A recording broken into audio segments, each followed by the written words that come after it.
एक जो बच्चे का माइंड होता है वो बिल्कुल फ्रेश होता है माइंड। तो आप लोग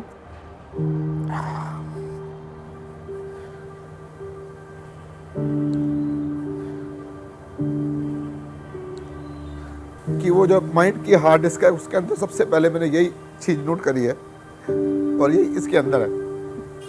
तो इसीलिए मुझे सब कुछ याद भी है पूरा अच्छे से कि क्या क्या हुआ हमारे साथ। अदरवाइज 4 साल के बच्चे को इतनी बातें याद नहीं होती है।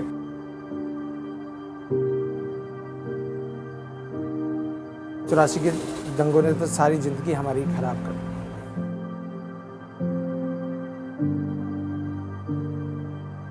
तिलक बिहार की जिंदगी उसी की वजह से खराब हुई है जी। हर एक घर में एक आदमी नशेबाज मिलेगा जी।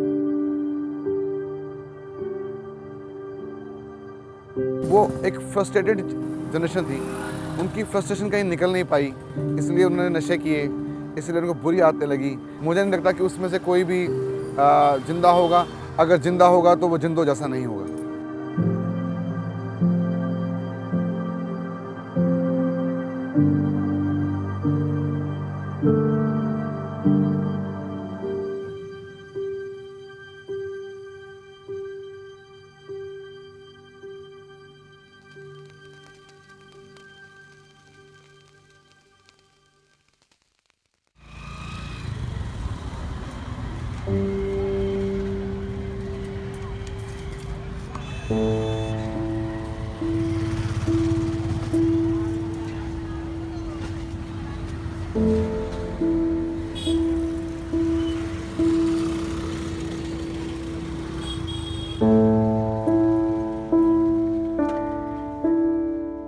सब कुछ आंखों से देखा था।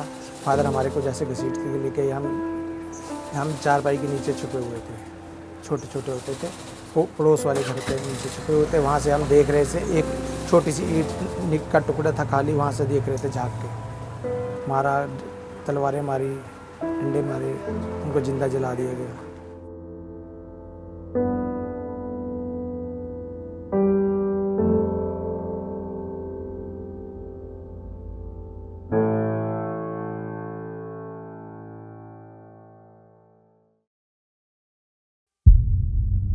हमारा होटल था गुलाई बाग, तो मैं अपने पिताजी को कहा कि मेरे साथ ही चलो होटल पे। उसने कहा कि नहीं तू जा, मैं 3 मूर्ति इंदिरा गांधी को देख के आऊँगा। आपके पिताजी के साथ क्या हुआ? जी वो पहले तो मार रहे थे, वो जब नहीं मरे एंड में उन्होंने गोली मारी थी। मेरा जो सबसे छोटा चाचा था वो पहले दिन एक्सपायर हो गया, उसको पहले दिन ही मार दिया। और जो बीच वाला चाचा था मेरा, उनको बहुत सर पे बहुत गहरी चोट आई थी। जब वो मॉब हमारे घर में घुसा तो हमारा मेन फोकस ये था कि हमारे लोग बचें। तो उनको मम्मी उन्होंने लूटने दिया घर को कि आप ये ले जाओ पर हमें कुछ मत कहो। तो मेरा जो बड़ा ब्रदर था वो 16 साल का था उस टाइम। लेकिन जब उन्होंने मेरे भाई को देखा कि चल, मेरे भाई ने रोकना शुरू किया उनको, पुलिस उनको जो मॉब था, तो उन्होंने बोला कि सांप भी मार दो, सांप के बच्चों को भी मार दो।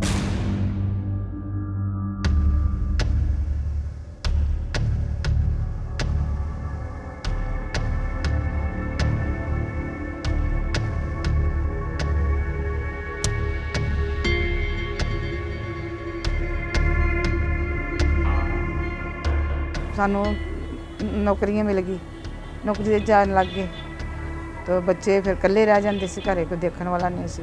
वो तो काम पे चली गई, तो बच्चे पीछे घूम रहे हैं, कोई पता नहीं, बीड़ी पी रहे हैं, सिगरेट पी रहे हैं, तम्बाकू खा रहे हैं। जो 84 में 10 से 16 के बीच में थे वो सारे स्पॉइल हुए।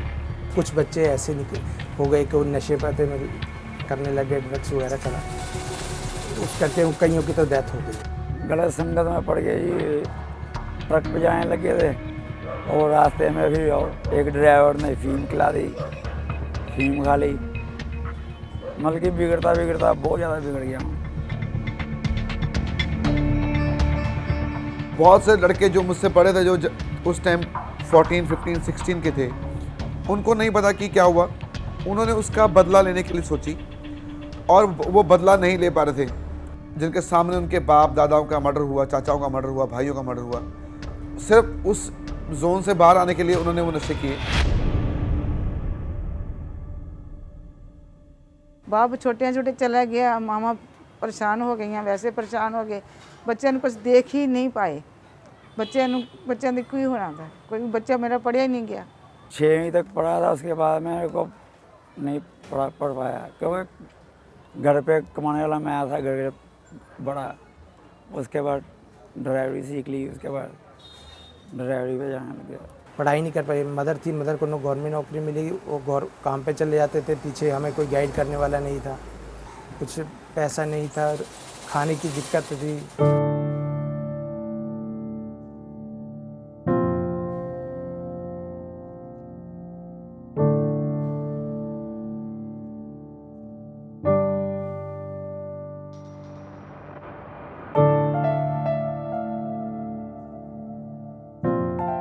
हम अपने फ्यूचर के बारे में सोचते थे बहुत कुछ है, लेकिन कर कुछ नहीं पाते। इसका रीज़न है कि हमने कुछ नहीं किया। जहाँ भी अगर हम जॉब के लिए जाते हैं, हमें सिर्फ एक ही बात की है, तुम्हारी स्टडी कहाँ तक कंप्लीट की है। आपको पता है आज की वैल्यू में स्टडी होना, 10th पास भी होना बहुत ज़रूरी होता है, जो हमने वो भी नहीं कर पाए। लेकिन जब दादाजी नहीं थे तब मेरे पापा भी नहीं पढ़ पाए, अब मेरे पापा हैं तो मैं भी नहीं पढ़ पाया, क्योंकि पापा जी ने भी नहीं कर पाए थे स्टडी, और हम भी नहीं कर पाए। अंदर देख, तेरी फोटो आ रही है।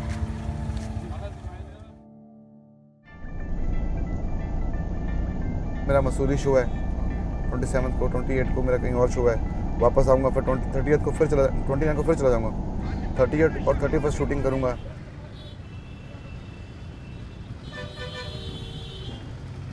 बचपन जो मेरा जहाँ बीता, जो वीडियो कॉलोनी है वो यहाँ से शुरू होती है। जो आप फ्लैट देखोगे येलो कलर के, इनमें मेरा बचपन वो बीता सारा। ये मेरे पुराने दोस्त हैं, इनके साथ मैंने पूरा बचपन मेरा बीता है।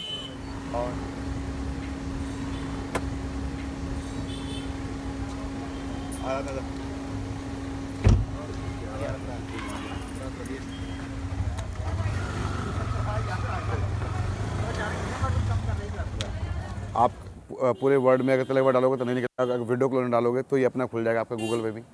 तो ये वो वाला घर है जहाँ मेरा बचपन पूरा बीता है।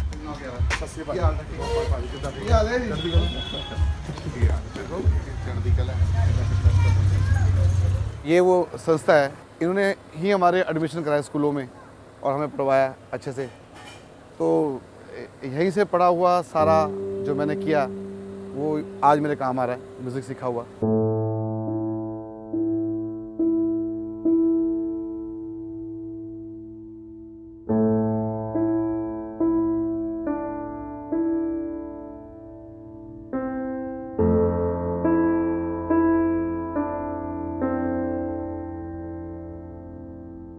वो जो जनरेशन हमारी थी उसमें से 0.1% लोग ही यहाँ तक पहुँच पाए या हैप्पी एंडिंग कर अपने लाइफ को थोड़ा ग्रोइंग में लेके आए, थोड़ा तरक्की कर पाए।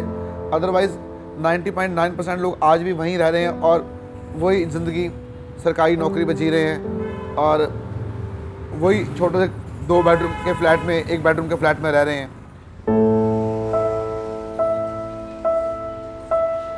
हम तो अपने बच्चों को एजुकेशन दे रहे हैं, पढ़ाई लिखाई कर बहुत अच्छी करवा रहे हैं, क्योंकि उनको ये दिन ना देखने पड़े दोबारा जो हमने देखे हैं। बेटा मेरा हरदीप सिंह है जो फर्स्ट ईयर कर रहा है। आपको खुशी होती है कि आप जो नहीं कर पाए एटलीस्ट आपका बेटा कर रहा है? अब बहुत ज़्यादा खुशी होती है जी। अपनी ट्रस्ट बनाई है प्राइड ऑफ पंजाबीज़ के नाम से, और कुछ गरीब बच्चों के लिए काम करूँगा।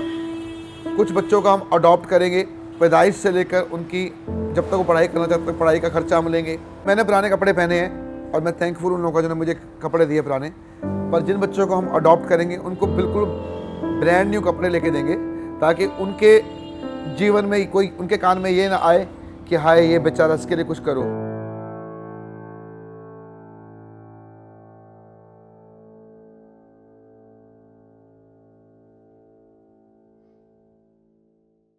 गुरबाणी में लिखा है, मनु साडी दातरी असी मनु दे सोए, ज्यों ज्यों मनु वढ़दा असी दूने चोने हुए। मनु मुसलमान था एक राजा, वो हमें काटता था, सरदारों को काटता था, सरदार फिर दोबारा खड़े हुए थे। तो हमारी कम्युनिटी वैसी है जो दोबारा खड़ी होती है।